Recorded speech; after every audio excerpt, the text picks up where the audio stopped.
Welcome to another OpenLab screencast. My name is Olivia, I use she, her pronouns, and I'm a Digital Pedagogy Fellow on the OpenLab community team. In this series, I'll be guiding you through the basic building blocks that go into every OpenLab site, whether you're creating a site for a class, a club, a personal portfolio, or another project. In this video, I'll show you how to edit the main menu of your website. Here we are on the dashboard of our site. To return to the front end at any time, you can click on the site name in the dark gray bar at the top of the window. If you're on the front end, you can click on the same place to return back to the dashboard. On the left-hand side of the dashboard, we have a navigation bar that will allow us to edit different aspects of our site. The most important ones when you're just getting started are posts, pages, and appearance. If you mouse over the Appearance button, you'll see a submenu with buttons for themes, customizing, menus, and widgets. In this video, we'll just focus on the Menu button. Let's click on it now. In the center of the menu editing page, you'll see a layout of the menu that displays at the top of your website.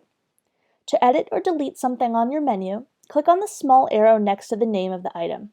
However, be aware, changing the text in the navigation label box will only change the text that appears in the menu, not the name of the page itself. You can also move menu items around by clicking and dragging. Move items up and down to rearrange the order, and move items left and right to organize submenus.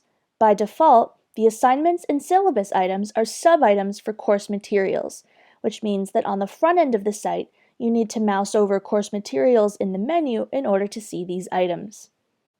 On the left-hand side of the menu editing page, there's a list of all of the different items you can add to your menu, including all of your existing pages and posts, as well as any post categories you've created. I'll talk more about categories in another video. To add items to the menu, simply select the ones you want and click Add to Menu. When you're finished adding and rearranging, click on the blue Save Menu button on the right-hand side. Now you know how to edit the menus on your site. For more information, you can check out our other videos or our written help documentation. I'll put links in the video description. Thanks for joining me today.